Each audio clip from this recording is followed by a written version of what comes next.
The Bible is for me. Okay, good.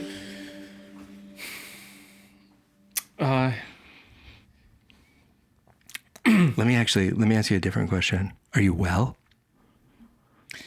It is well with my soul.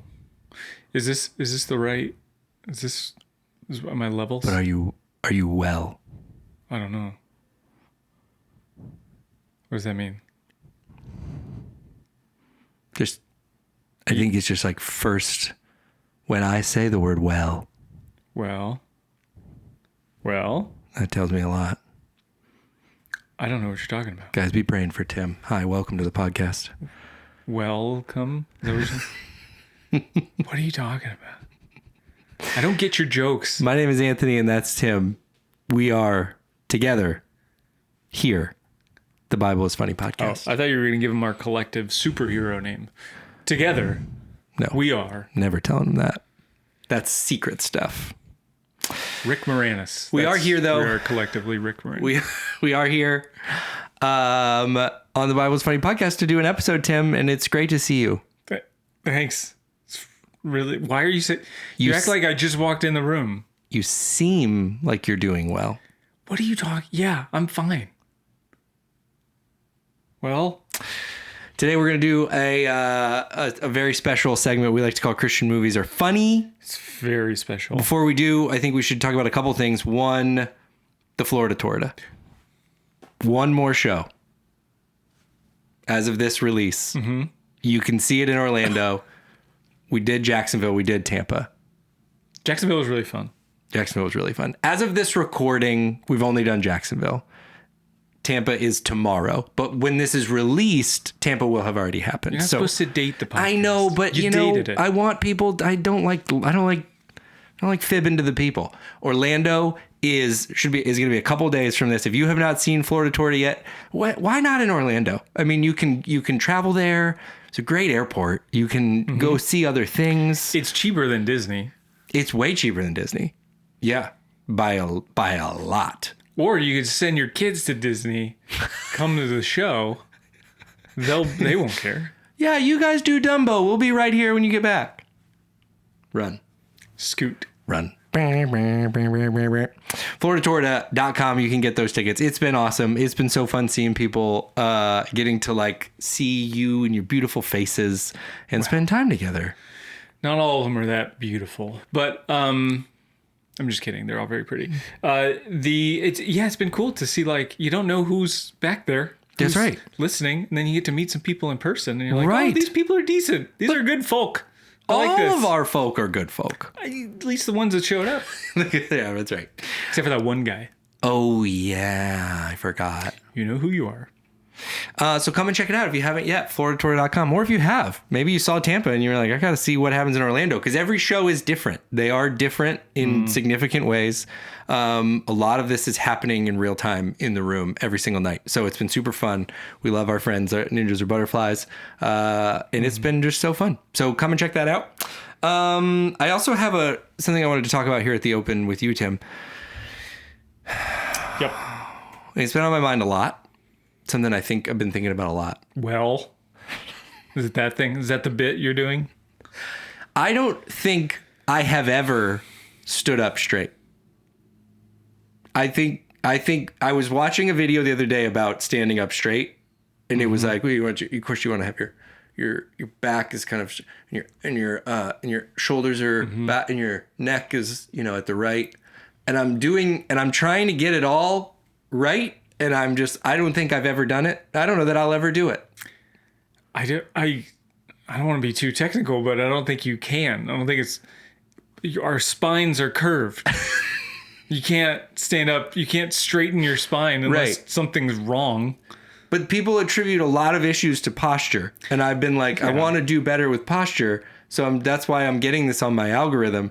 And every time I get one, I'm like, I'm never going to do this. I'm never going to stand up straight. No. I run into an issue where I walk like a duck. Like, I've been told that I have good posture. Had a lot of... Don't come on here bragging here's what I'm about gonna say. I was vulnerable and you're going to throw your posture in my face. Just wait till I tell you who said it. I worked at a retirement home and it was a bunch of old people. And they were like, oh, you stand up so straight.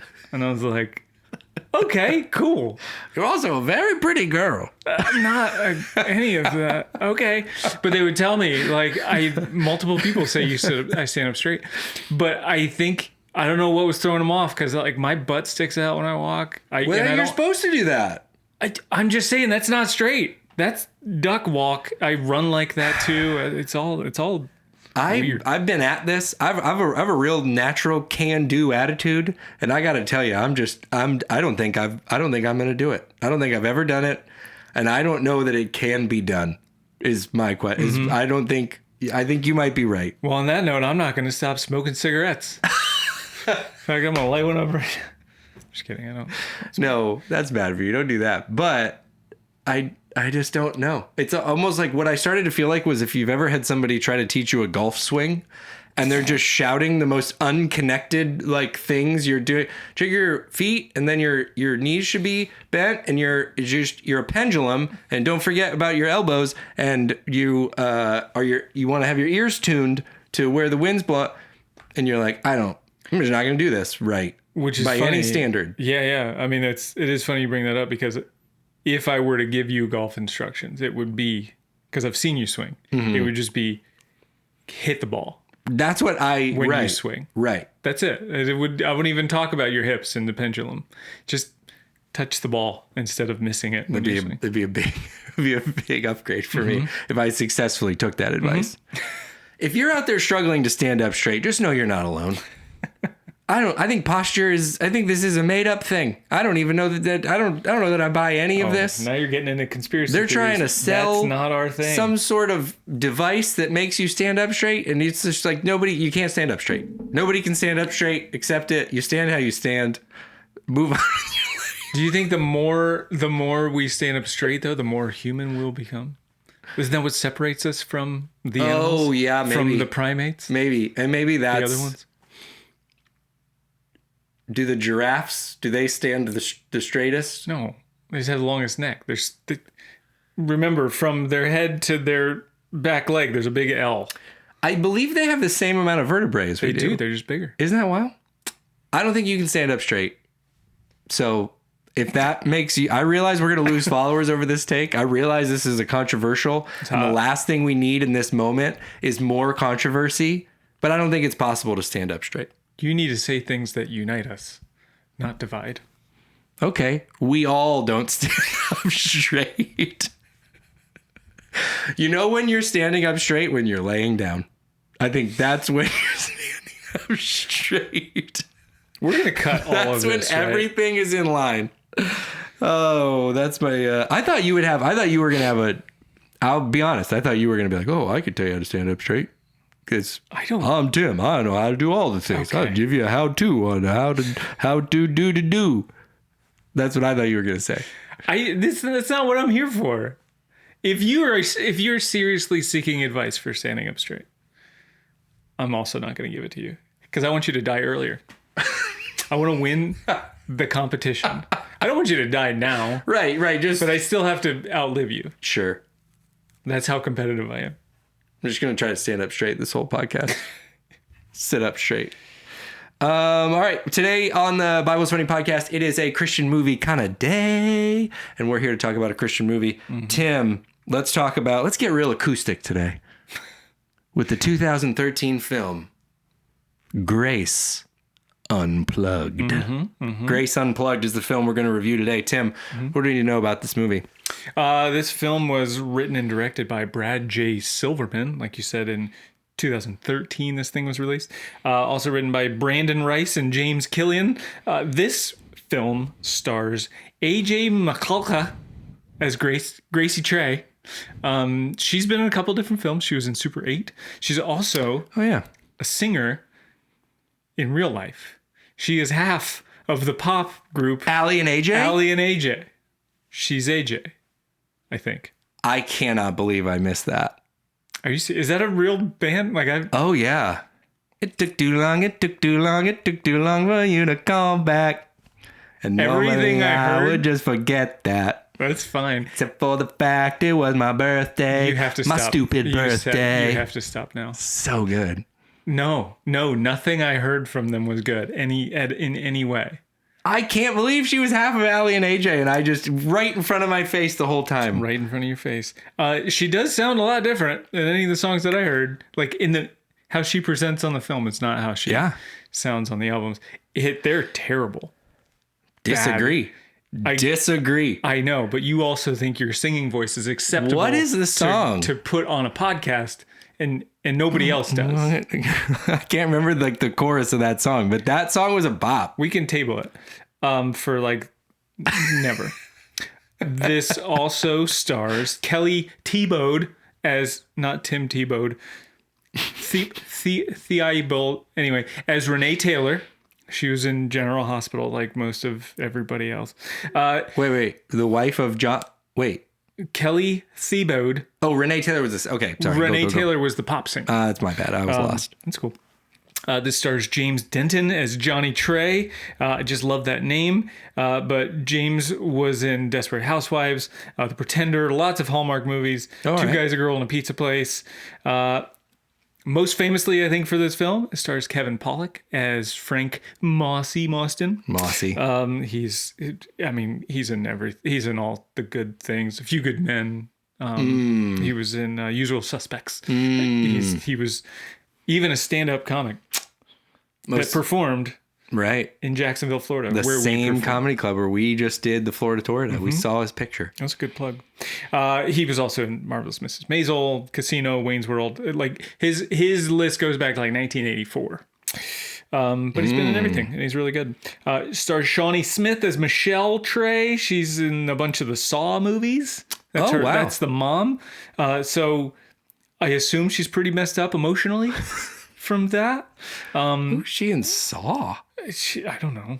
I saw like the first one and then never continued on with the. You didn't what? You just did one Saw? Just did one. You just saw one. Saw one. So I saw. You just saw one. Stars Chris Ellis as Pastor Tim. He has been in a lot of stuff too. He was in Armageddon and Transformers, Apollo 13, Planet of the Apes, Catch Me If You Can.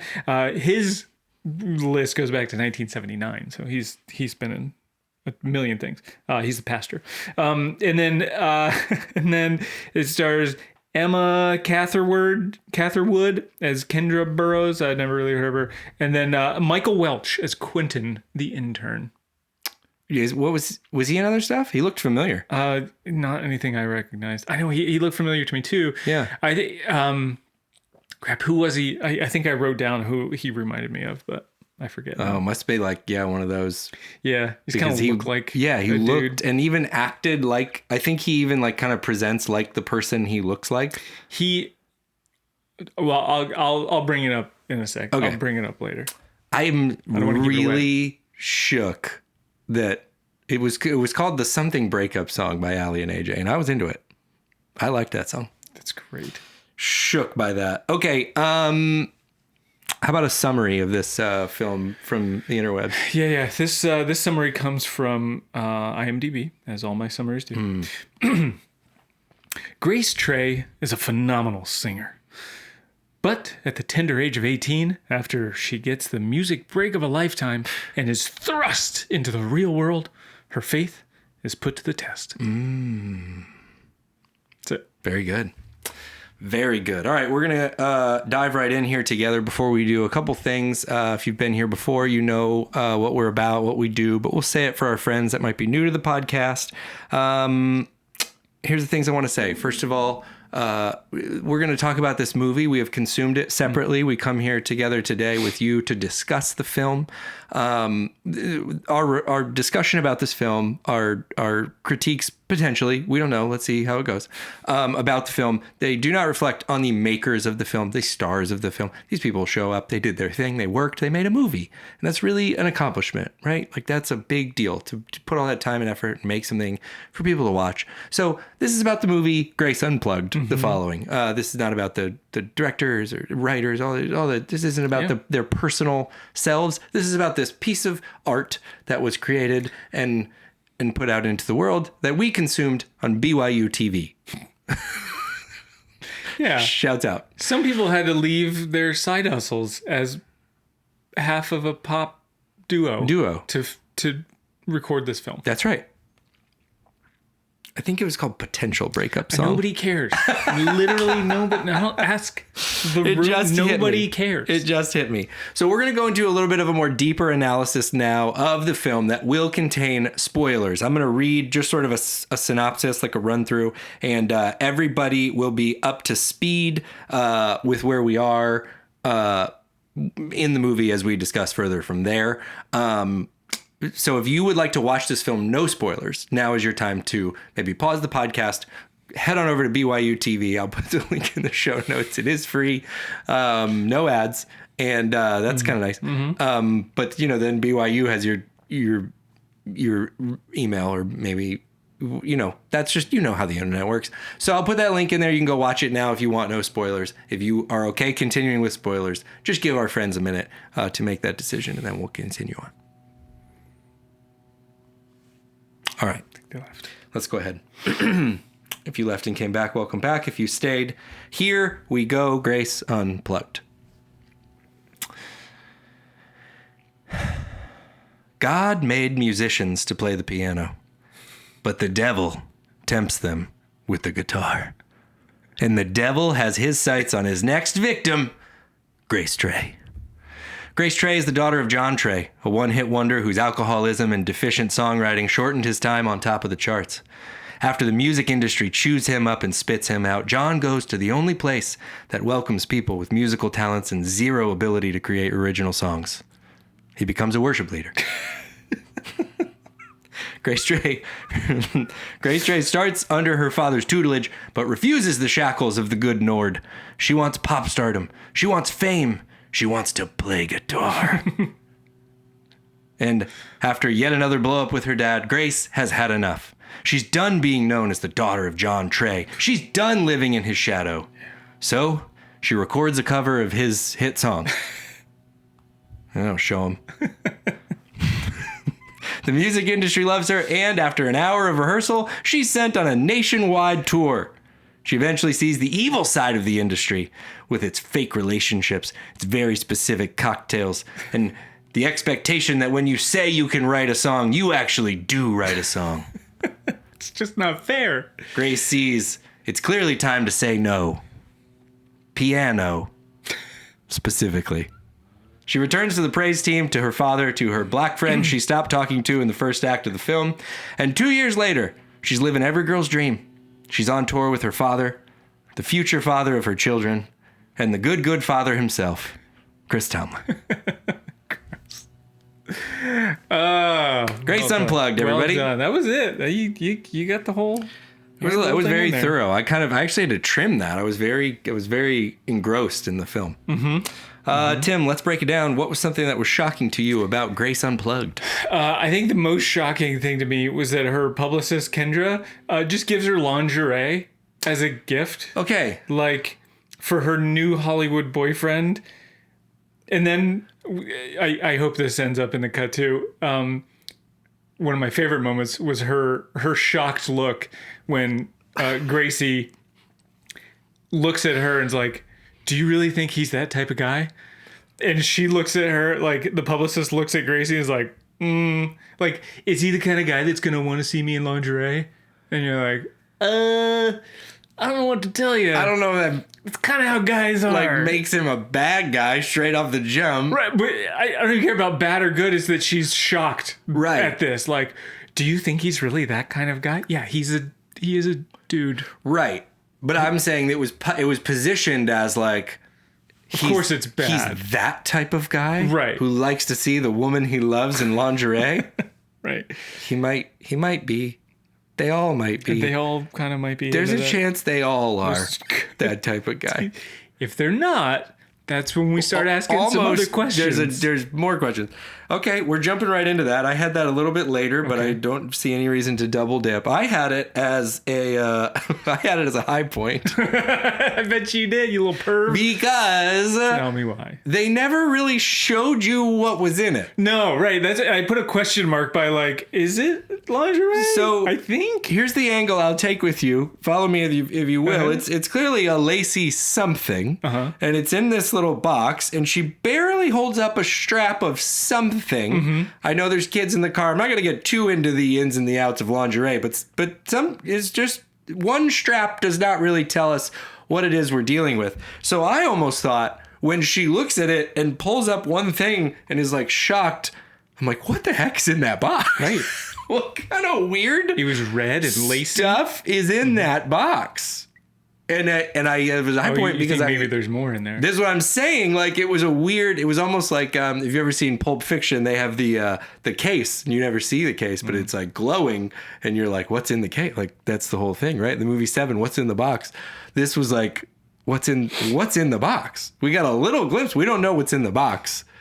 And it's a focal point. It shows up 3 or 4 times in the movie. The intern sees it. He has kind of a response to it. Like, everybody's a little shocked. Right. A large portion of the movie, like the premise was around that box. That was a thing. The fact that it came from the publicist is kind of a shock. Yeah. You're right. I didn't really run that through the filter. But she had like just that is a very odd gift for an 18-year-old. This an odd Who choice. It came from is what gets me there. Why does the publicist care? Yeah. That's a good question. I would say the most shocking thing to me that this film revealed, at least I didn't know this, there's an Australian American Idol. You heard me, right? There's not an Australian Idol. There's an Australian American Idol. And so I wonder if it's a competition for Americans living in Australia. I wonder if there's a shtick where you have to just sing songs that are popular only in America. What? Or is there a dash in there? Because we didn't see it written out. Is it Australian dash American? And it's all still done here in the States. But it's Australian American. So it's Australians living in America. Maybe that could be in the show. They are officially Australian American now. The plot point here. Oh, they have dual citizenship. Yeah. Oh, interesting. So the premise is Johnny Trey's One Hit Wonder becomes popular again because it was sung on, and I quote, Australian American Idol.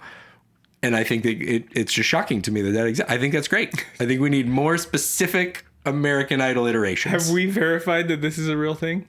Australian American Idol? Yeah. I mean, it was on a Christian movie. I don't know what else you're looking for. Fair enough. For me, if Allie or AJ, which one was it? Don't worry about it. It was involved, then I think it has to be true. Tim, give me a character you want to see less of. I mean, this might be controversial, but probably Chris Tomlin. Is it too soon to say that? He just was in it so little. Right. I could have done less. Yeah. I may not. I'm not a biggest fan of the Chris Tomlin. Sorry, everybody. But he reminds me of Jesse from Breaking Bad. Oh yeah. Like the character, but also like kind of as a bad guy. Like I don't trust him. I don't trust any bit of him. And I know that I'm gonna be slaughtered by some people with their comments, but I'll say it, I'm not getting good Chris Tomlin vibes. I've never met him. He might be fine. He might be a nice guy. I just judge him by the look and judging by how he acts. Like, I don't trust him. I don't like him. Could have done with way less. Yeah. I do realize it's CCM royalty. I know that. I know what I'm doing. Well, I mean, even in that little subset, there's divided thoughts. I mean, he's an artist, so any artist people are gonna think some kind of way. He took a lot of like classic hymns and things and twisted them, and some people were like, "Oh, I thought that hymn was fine as well." We have in our house a little bit of a soft spot because Chris Tomlin came to our church when we were our church we grew up at, and my wife Rachel was working that event. She was volunteering. She was to deliver food to Chris Tomlin's tour in their dressing room, and she comes in with Chick-fil-A. She's like, "Hey, what do you want me to do this?" Well, he's a good Christian guy. Of course, he's getting Chick-fil-A. So they're like, "What are you going to do or she's like, where do you want me to put this food? And they were like, oh, we're all out here rehearsing. You can go put it in the dressing room and we'll eat it after rehearsal. And she's like, okay. She walks in there. Chris Tomlin's changing in there when she walks in. Mm-hmm. And so she threw the nuggets up in the air. Well, I bet she did. Ran out of there as fast as she could. That's our little Chris Tomlin story. Yeah, I don't know him either. So you have a soft spot for Chris because of that. That's what you said. Is that how I That's exactly teed it up? what you said and how you said it. And you said it with a little wink, too. Well? Just saying. Well.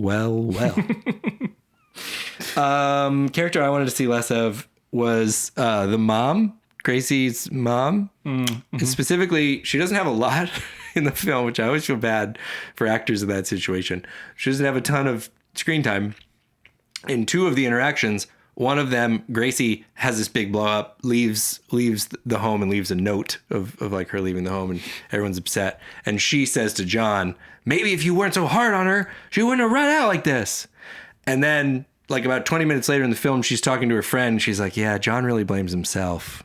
I wish he would stop doing that. I don't know why he does that. And you're just like, yeah, I mean, I think you explicitly blamed him for this. Mm-hmm. So I don't really know. She also was like, there was a kind of a, I don't know, it was just like it was 2013 this movie came out. And there's one scene where John is watching a music video, like not on YouTube, on a site or whatever, which is like its own thing, but it was just a little dated.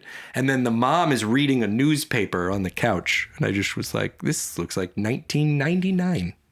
And I'm watching it in 25. It came out in 13. Yeah. Anyway, the mom just to me with the blamey stuff, it was this character I could have seen less of. Just, you can't assign blame and then be confused why people blame themselves. Mm-hmm, mm-hmm. Give me a character you want to see more of. This was an easy one.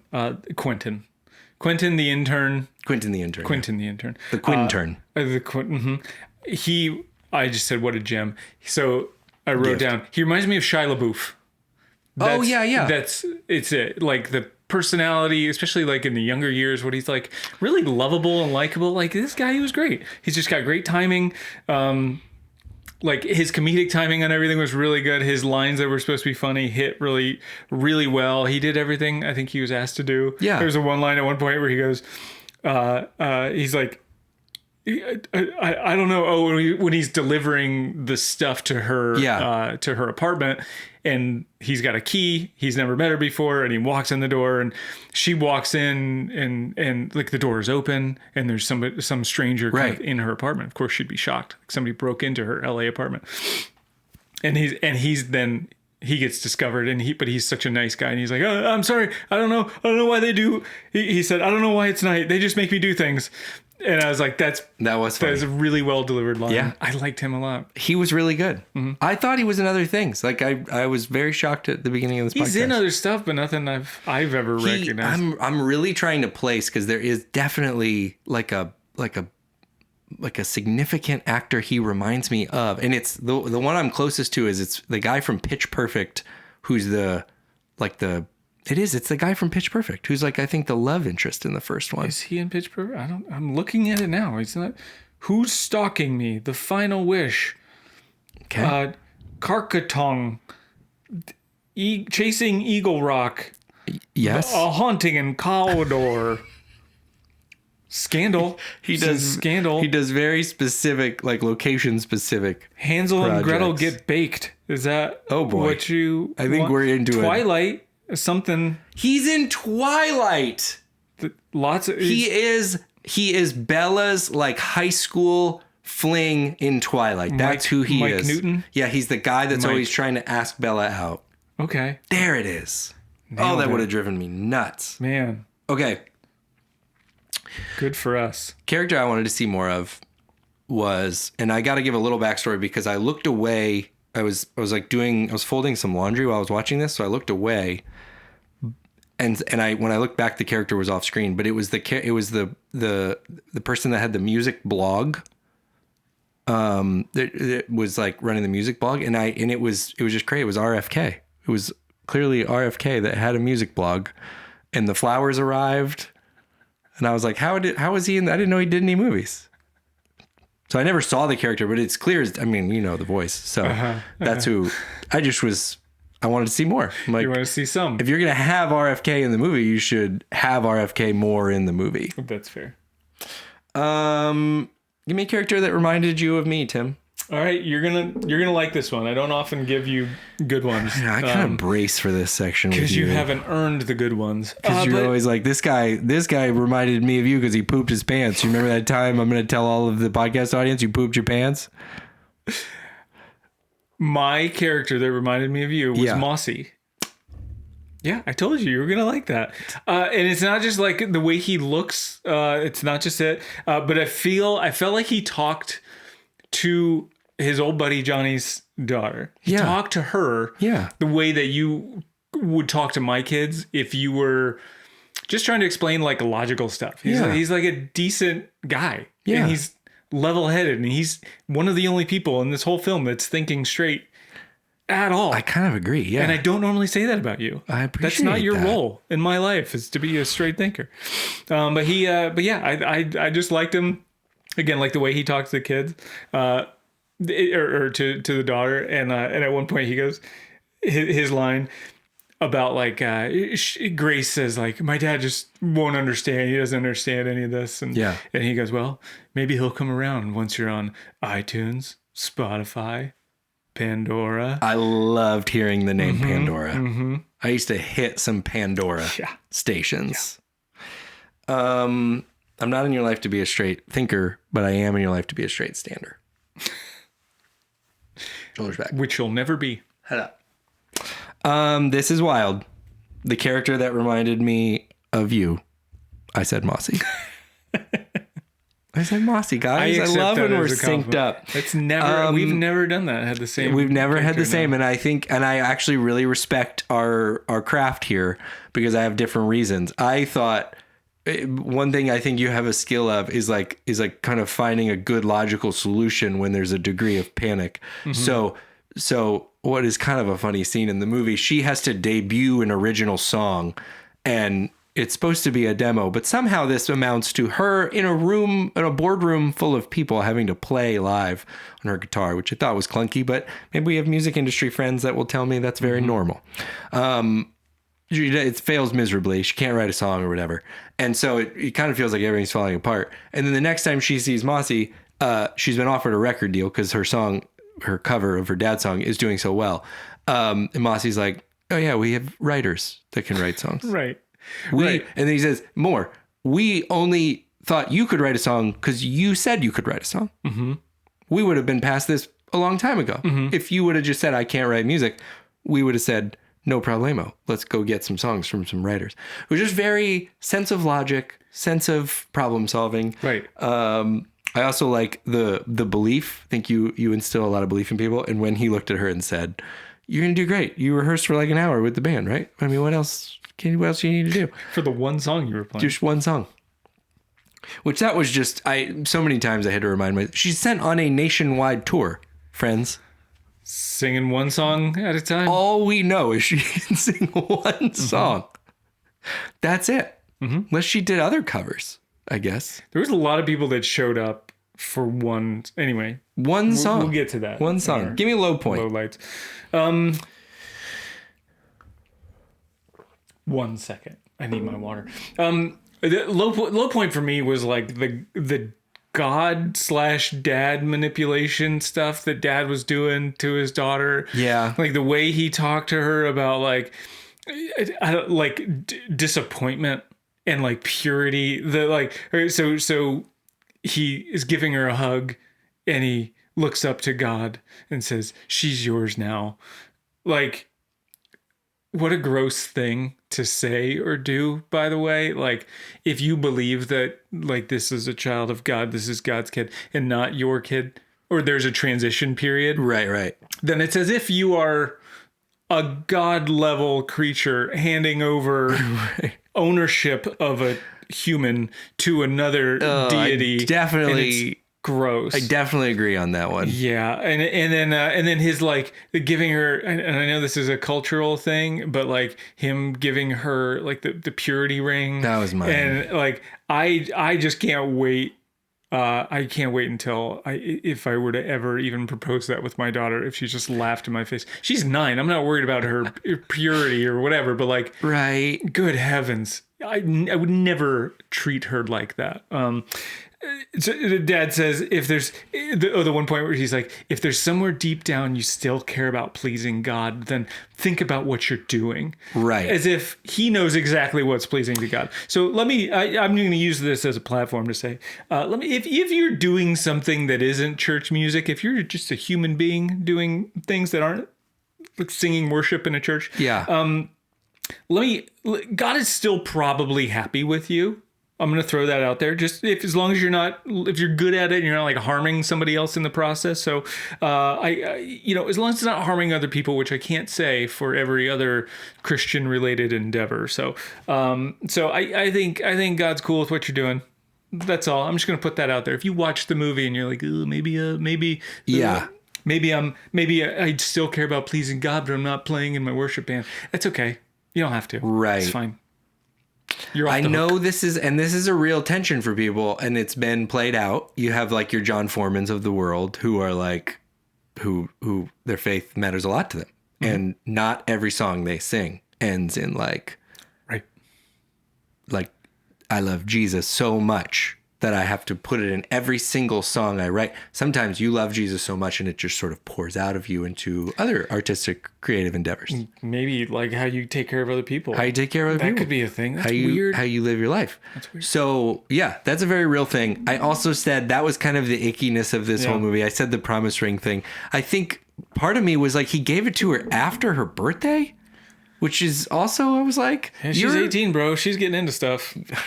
Like, you're in a fight with her and you missed her birthday with a present. Like, what did you think? Have you ever been around a human before? Like, I know we're in a fight and I missed your birthday, but I got you like a ring. Also, from a dad to a girl, just that like interaction. I don't know. Mm-hmm. I just all felt real icky, and definitely noted the like, if you want to do what God wants, this is very convenient. It lines up exactly with what I want you to do at all times. Right. So that worked out great for me, that me and God have thoughts and we think you should do exactly what we say. We were in a meeting the other day. And then he even gets real like minutia with it. Like, it's not that I'm upset with you making your own music and doing cool music. It's just kind of like the way you did it, kind of. Right. Come on, guy. Like, this was just even the crafting of the story was like, you have to honestly, you have to do better for the dad to make him a little more sympathetic, because it was hard to see him as anything but kind of like unnecessarily overbearing and like, and he does own some of that at the end, I will say, as a note. Very little bit. Very, very little bit. There was like no apology for that. It's gross. It still justifies him behaving in this way. Like, she is the one who has to change in order to be right with God. And right. Dad has already figured it out. He just had a couple little mess ups. He had to stop drinking till he passed out, and Mossy had to take care of him. And once he ironed that out, it was icky. I would also say, I think it's a good note on the She's Yours Now. I think if you're making that point, the realization of that point, parents, this is a real thing, is not that like, oh, okay, from this moment on, God, you are responsible. The realization is that like, you were only ever like given the task of like taking care of this kid.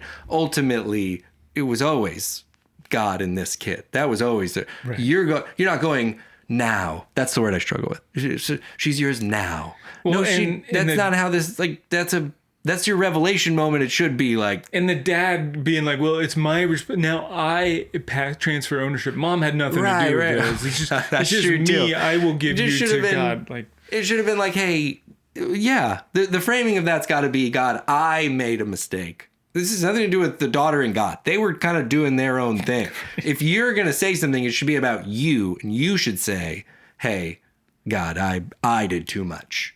And that's what that conversation should have been. I agree. That was kind of the icky low point. Very icky. High point, I already said, was was the mysterious red lacy box that we'll never know what was inside. Tim, what was your high point? My high point was after like being in her night. After being in her apartment for one night when she drinks like a beer and lemon juice. She wakes up the next morning and that apartment is trash. Yeah. It is like there's stuff everywhere. She's passed out on the couch because she stayed up all night writing these songs that were terrible. I want to know what happened in between. Where did things really go that far off the rails? Yeah. But that was a high point for me, like seeing her just, passed out after maybe a beer or two, whatever. But like everything's what happened in your songwriting session that went so poorly that you had to flip over tables and throw your mail all over the coffee table, and I don't know, put beer bottles on their side. Like what part? That's a part. This is a frat party that happened. Right. It was, but just you writing songs on your couch. The drink was interesting to me because it wasn't a beer. It was something with a splash of pineapple juice. Well, that was the cocktail that's what she was making at the house. Oh, I thought at the house she had a bottle. She had a bottle of something and then a splash of pineapple. And it was again, you're like, I thought it was lemon juice. Should I pick up a note? What is that? What is that? Yeah. And then it never amounted to anything, so it didn't really matter. Whatever. Either way, she trashed her apartment. Yeah, like a real rock star. I don't think rock stars trash their apartment. I think the rock star trashes the hotel room because somebody else is going to clean it up. Okay, you're thinking of traditional rock star. This was a movie that was set in the world of soft rock. Like, you know what I mean? And that's different. That's darker. A lot of people don't know that. But like when you're singing, like people think they hear these songs and they're just like kind of cute and low like you can play them on your mixed radio station, Mix 100.7, and you can play them in Publix and stuff. But what's going on behind the scenes is messed up. And I'm glad this movie brought it to light.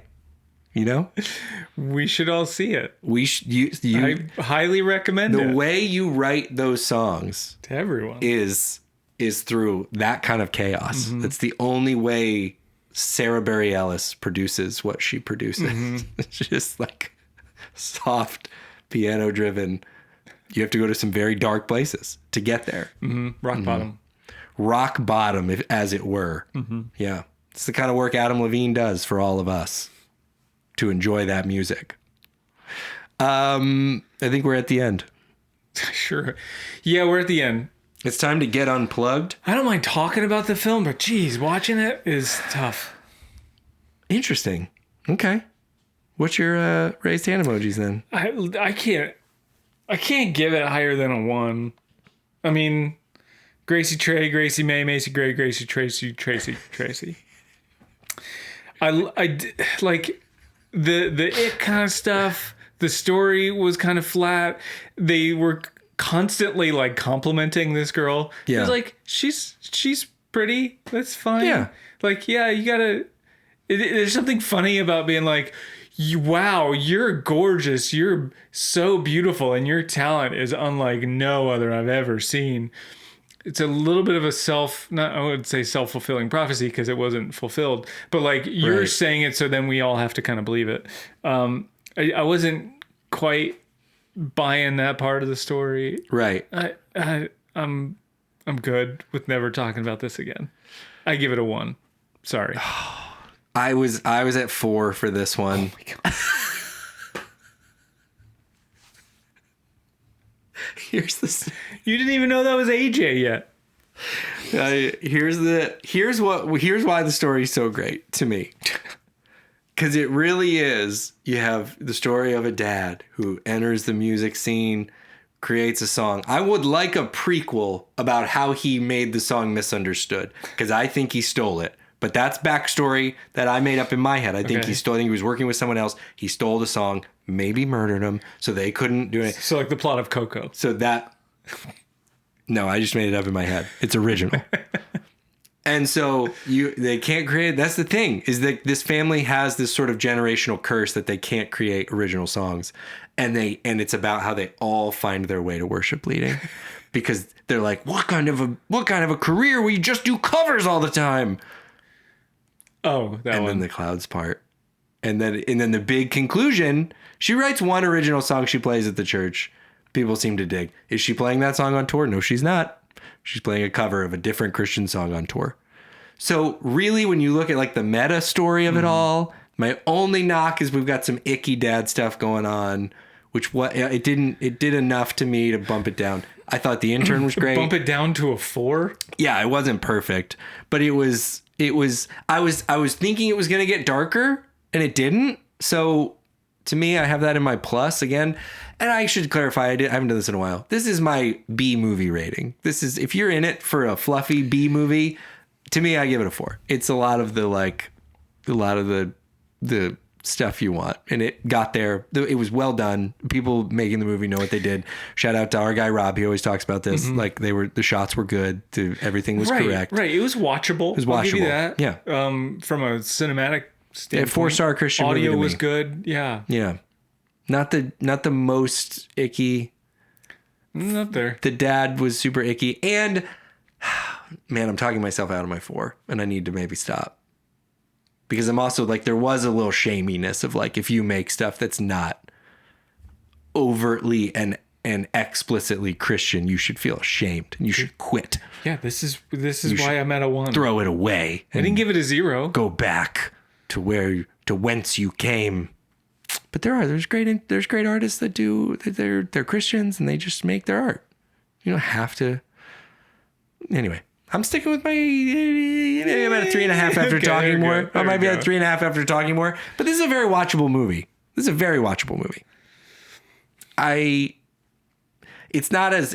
one thing, I'm going to be at a 3 and I'm going to stop there. Let's just bring it down to a 2 and then we'll have an honest conversation about it. Thinking it also was lacking some like laugh out loud cringe moments because it really didn't have any of those. The best part of the movie was The Intern was actually he was legit. Right. He did a good job.